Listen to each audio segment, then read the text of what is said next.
Kamusta na po uli? Ito si Malutikia ng Maltik.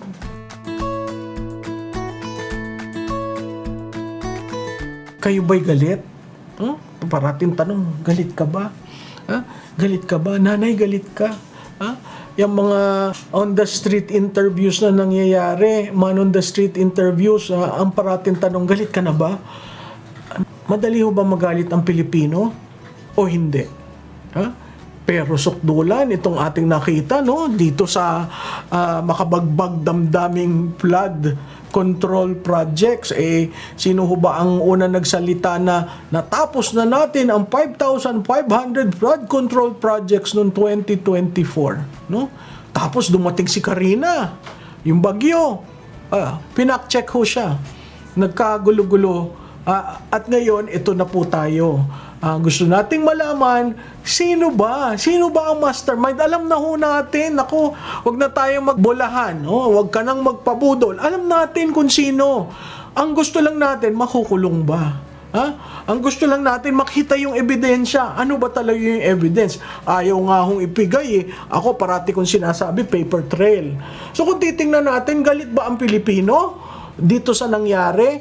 Ang Publicus Asia po ay naglabas ng pahayag, quarter 3, kung saan ang takeaway naming una ay galit na galit si Juan de la Cruz, no? Talagang kumbaga sa temperature ay talagang umabot po sa boiling point, no? Doon sa mga tinanong na nagpunta ka ba sa rally noong September 21, 23% lang ho ang nagpunta. Kasi ho dito lang yan sa Metro Manila hindi naman nationwide, no? 77% ang nagsabing hindi. Tinanong rin sila, sa tingin nyo ba ang korupsyon naging malala o bumaba? Simula ng 53 years ago nang na-declare ang martial law.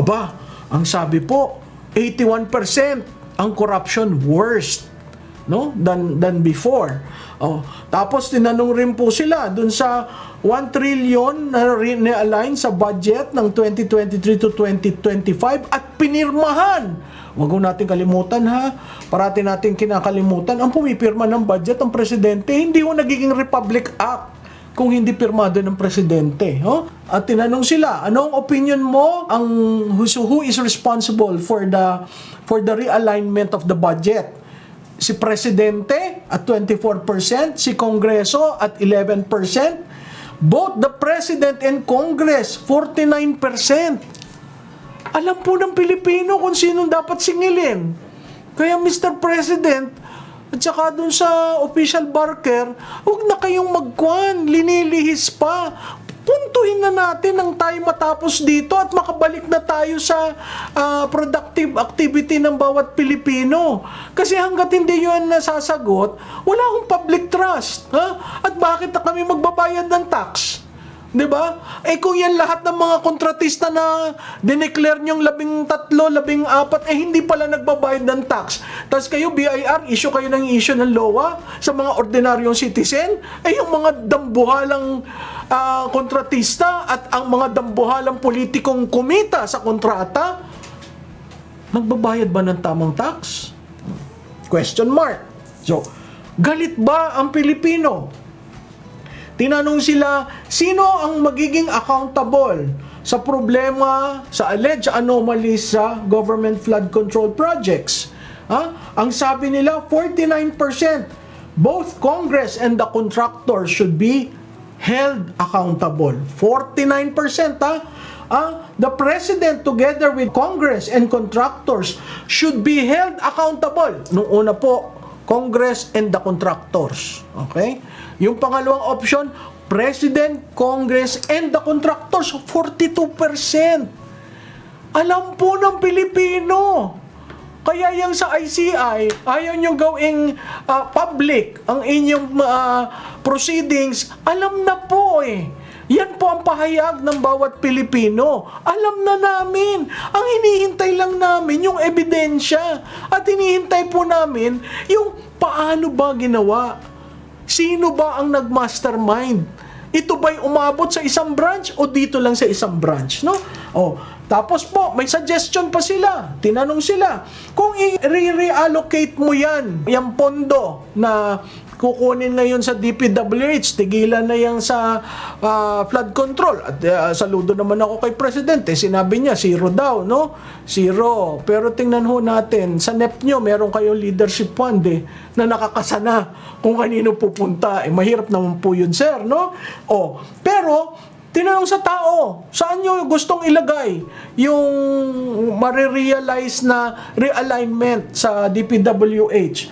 Aba, ang sabi, universal healthcare, 35%. Ang sabi, reallocate to schools, 32%. Ang sabi, reallocate to farm irrigation and water supply, 31%. Huh? So, alam ng tao, ano bang importante? Health, kalusugan, schools, edukasyon, at agriculture, irrigation and water supply. Klarado ho Kaya yung mga nang bubudol kay Juan de la Cruz, wag na ho kayo mambudol. Alam naman namin tapos tinanong pa yan, gusto mo bang ibalik muna ang pondo? Return stolen funds first before filing charges. Anong sabi nila? 41%. I-return ang pondo. Kaya nga ho, Mr. President, isama nyo ang Treasurer of the Republic of the Philippines para merong listahan. Ito, sasakyan, 12, ang total amount, ganito. Ito, sa AMLA, yan hong AMLA, nako, aggregated, disaggregate nyo ho, at sabihin nyo sino yung mga kinuha nyo ang kanilang mga accounts, o suspended, o garnished. Kailangan malaman ng tao, hindi yung sasabihin nyo, fourth notification, so much na report, pero aggregated, total. Wala akong makikita dyan ang Pilipino, walang makikita si Juan de la Cruz. Sino yung mga yan, no? And then, tinanong rin natin, dapat ba si Presidente maimbestigahan ng ICI? Tandaan nyo ho, ang ICI, creation niya, no? To look into the anomalies. Pag sa imbestiga, dapat ba siyang mag-leave of absence while the investigation is ongoing? Meron 26% sa respondents na nagsasabi, oo, he should take a leave if investigated by the ICI. So, ito pong mga numerong ito, malalaki. Itong percentage na ito ang nagsasaad ang galit ng taong bayan. Hihintayin pa ba nating umalma? Kaya nga ang parati kong sinasabi, how do you earn back the public trust? By being transparent and being accountable. Those are the only two solutions. Anything less, this is just a sarsuela. Kaya po, wag po ninyong hintayin umalma ang Pilipino. O talagang sabihin ni Juan de la Cruz na tama na. Di ba? Meron ho tayo noon, yun sa kasaysayan natin sobra na, tama na.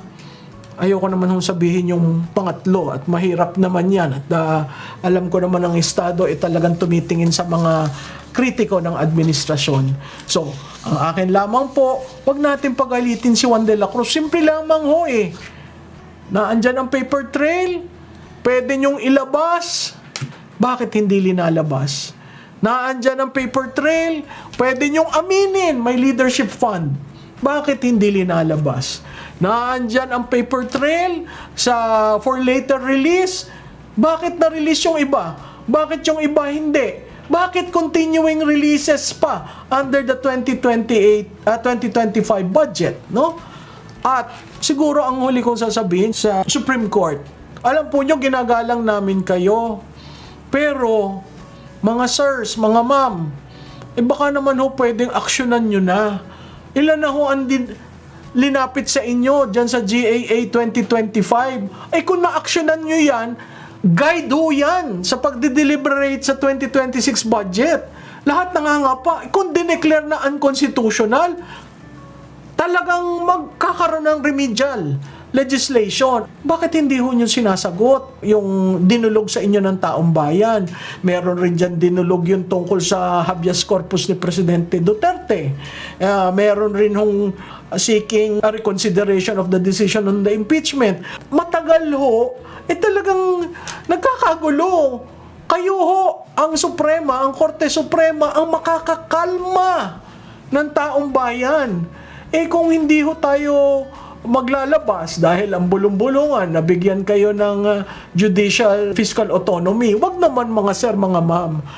Respeto kayo, lalo na nung oral arguments sa PhilHealth. Talagang proud na proud moment ng mga Pilipino marinig ang ating justices na nagtatanong talagang ang titindi ng tanong. At nakita naman natin na hindi sanay ang executive, paikot-ikot sila. So, wag ho natin hintayin umalma si Juan de la Cruz. Galit na ho. Wag natin paalmahin. Ito po si Malu Tiquia ng Maltic. Like, follow, and share.